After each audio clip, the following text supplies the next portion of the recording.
sorry, 1 Samuel 28. You'll be able to read the story yourself. And I know some of you are like, wait a second, I have no idea what's going on here. So if you've never read the Bible, or you are unfamiliar with the history of the nation of Israel, this story that we're going to step into takes place around 1500 BC.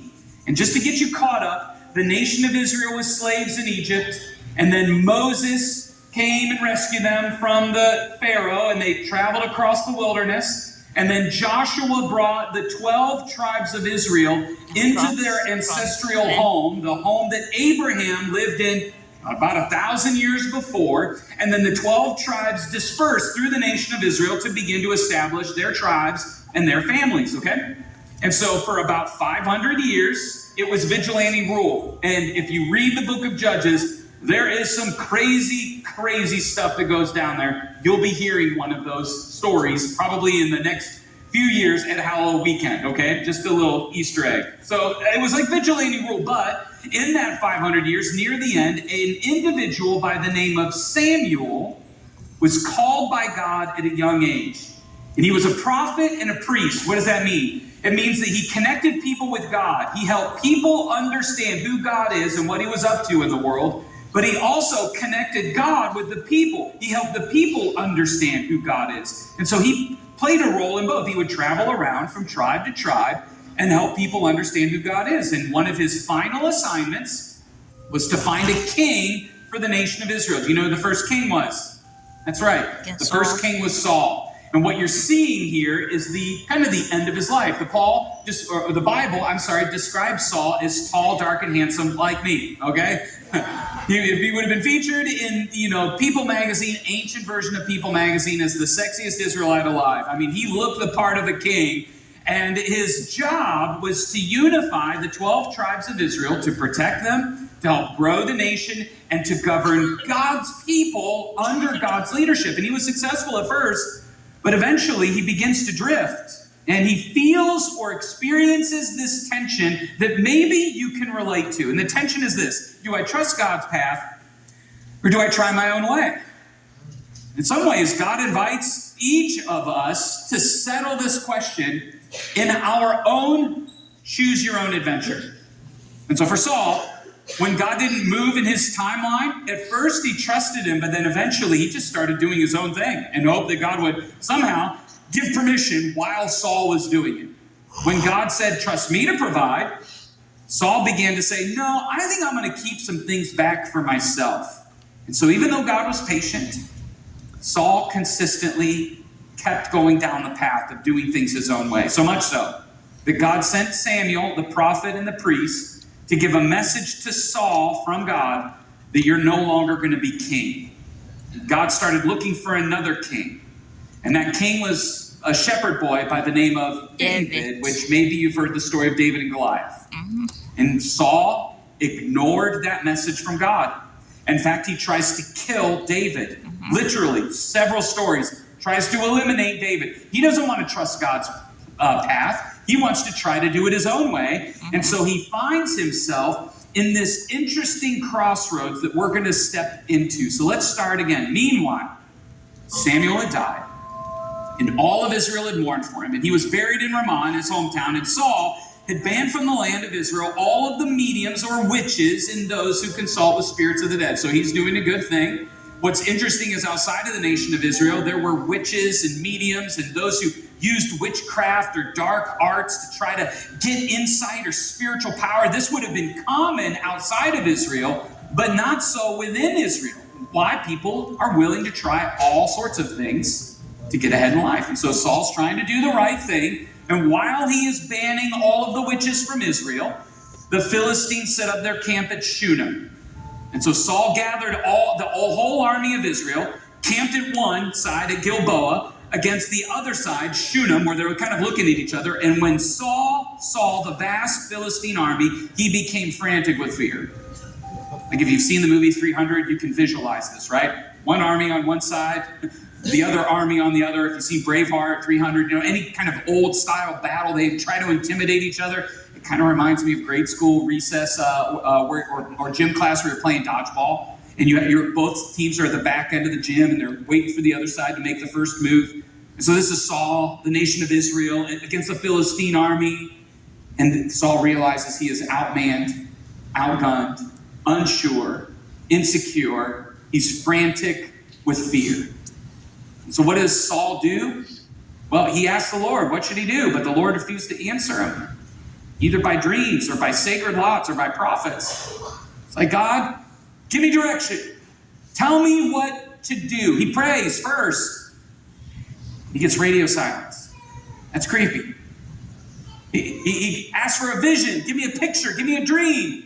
And he gets nothing. He casts lots, which is it's like rolling the dice. Not quite that rudimentary, but it was a spiritual practice that was common in the nation of Israel, trying to get some sort of insight, trusting that God would cause the dice or the lots to fall in a way that would give clarity. Well, they were inconsistent. Even the pastors, the prophets, the religious leaders weren't hearing anything from God. And so the truth is, Saul already knew the issue.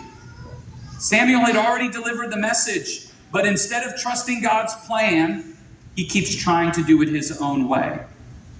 So when he doesn't hear anything from God, Saul said to his advisors, find a woman who is a medium, so I can go and ask her what to do.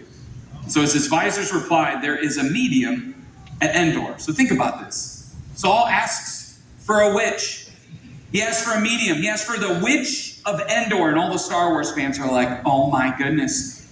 This is where the start of the evil empire began. In the pages of the Bible. It's amazing, right? Here's what's interesting is the king of God's people, who is supposed to be leading God's people, is directing his attention, trying to get help from someone who practices witchcraft, which is explicitly forbidden by God's people. Why? Because desperate people do desperate things. To try to get ahead, to try to make sense of life.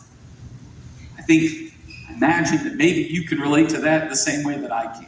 So Saul is desperate. So Saul disguises himself by wearing ordinary clothes instead of his royal robes. He dresses up in his best trick-or-treat outfit, and then he went to the woman's home at night, accompanied by 2 of his men.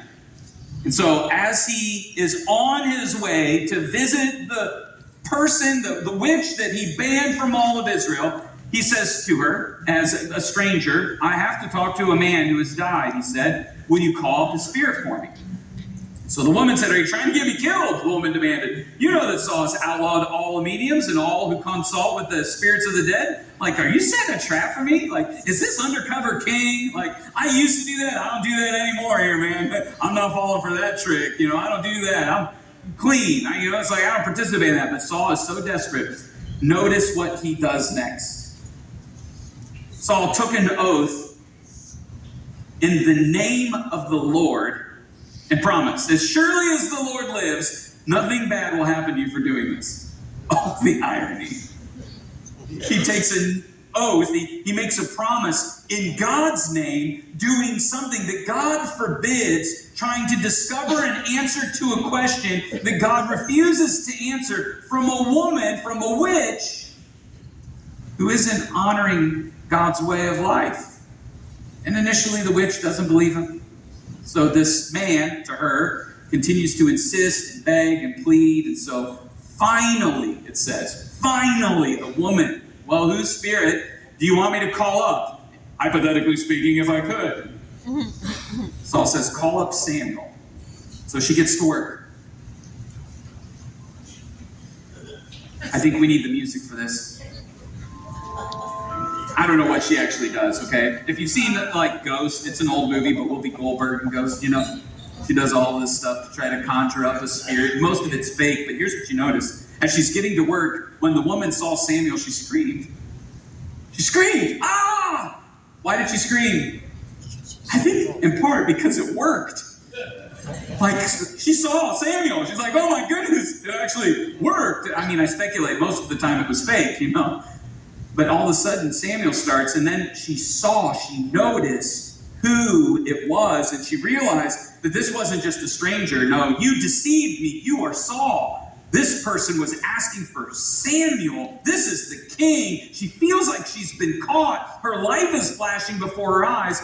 And notice what King Saul says. Don't be afraid, the king told her. What do you see? I see a God coming up from out of the earth, she said. So what does he look like? He's an old man wrapped in a robe, she replied. And Saul realized that it was Samuel, and he fell to the ground before him. He saw who it was, and he fell to the ground. Could you imagine being there? Here's an engraving from 1881 done by W. Redon, who based this engraving on Benjamin West's 1777 painting, trying to capture the emotion and the desperation of this moment.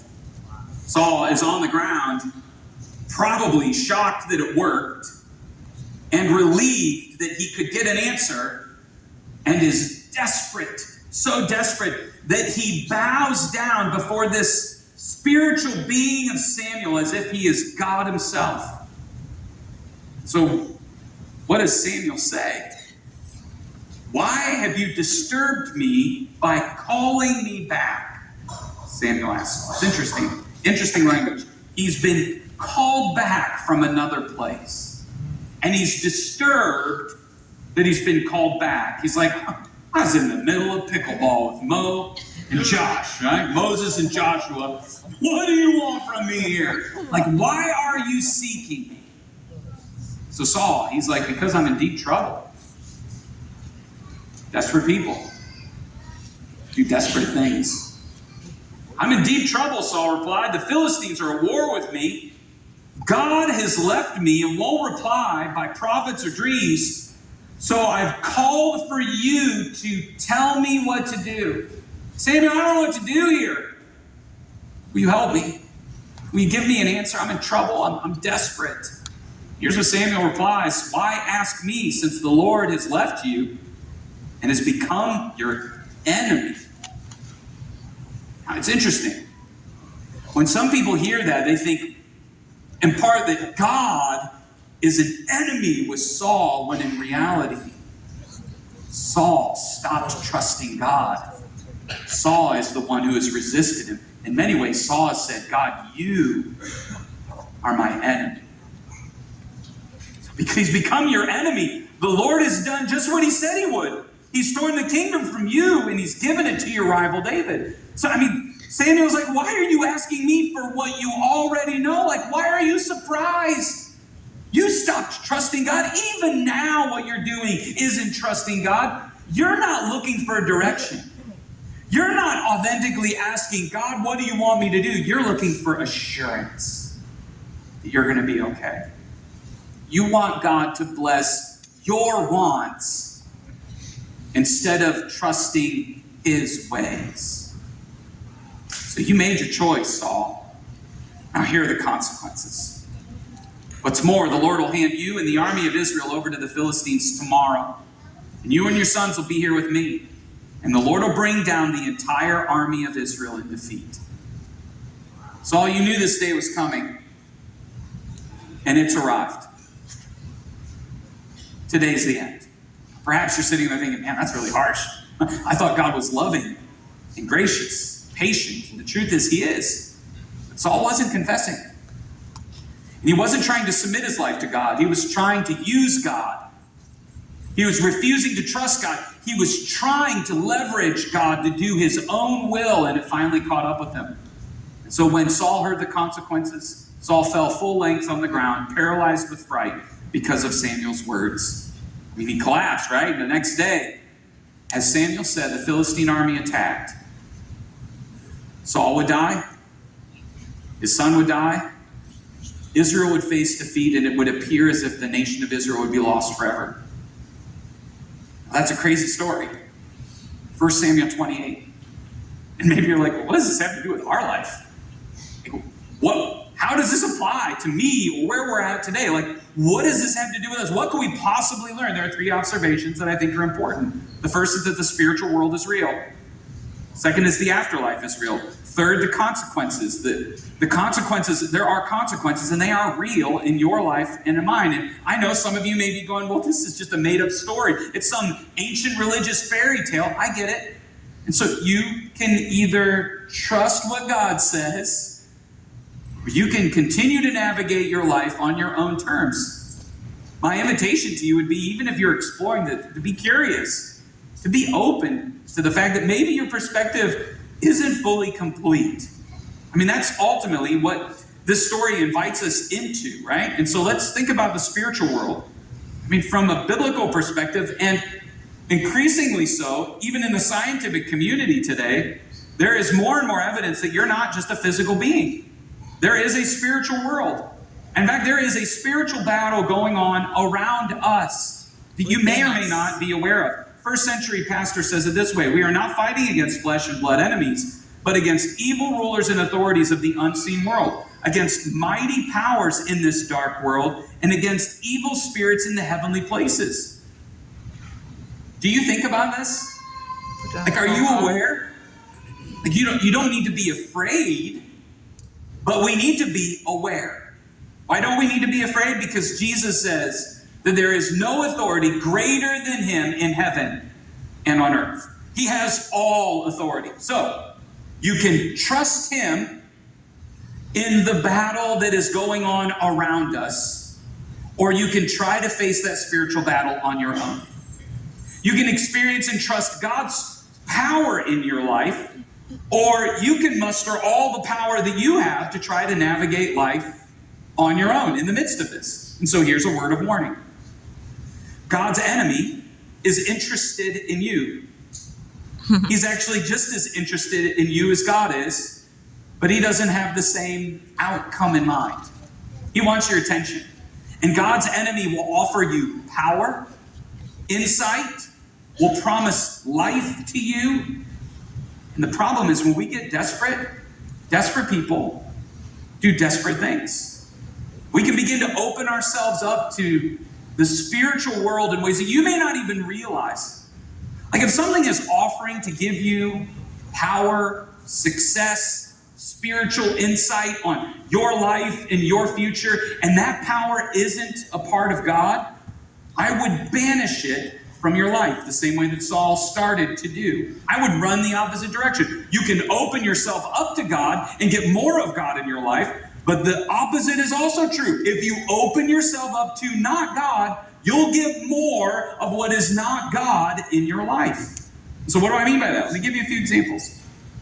Perhaps you've heard of Ouija boards, where you consult with spirits. You're opening yourself up. Tarot cards, you're opening yourself up. Essential oils.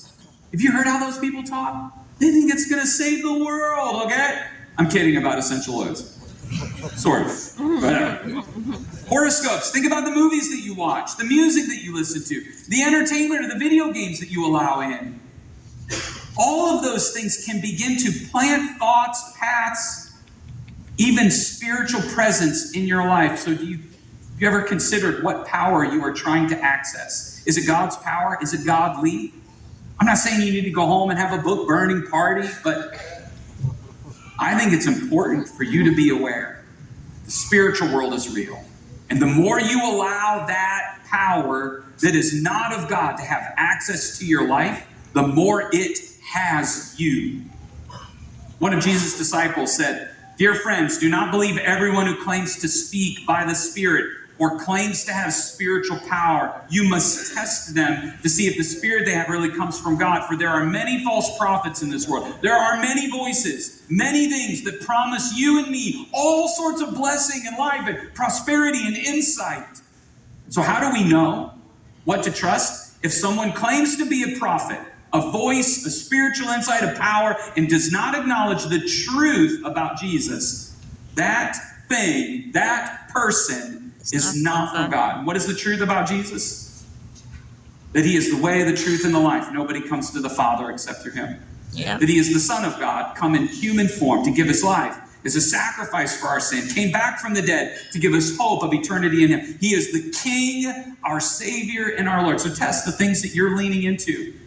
You go, what am I trying to do here? Is it pointing you towards Jesus, or is it telling you you can do life on your own terms? You don't really need him.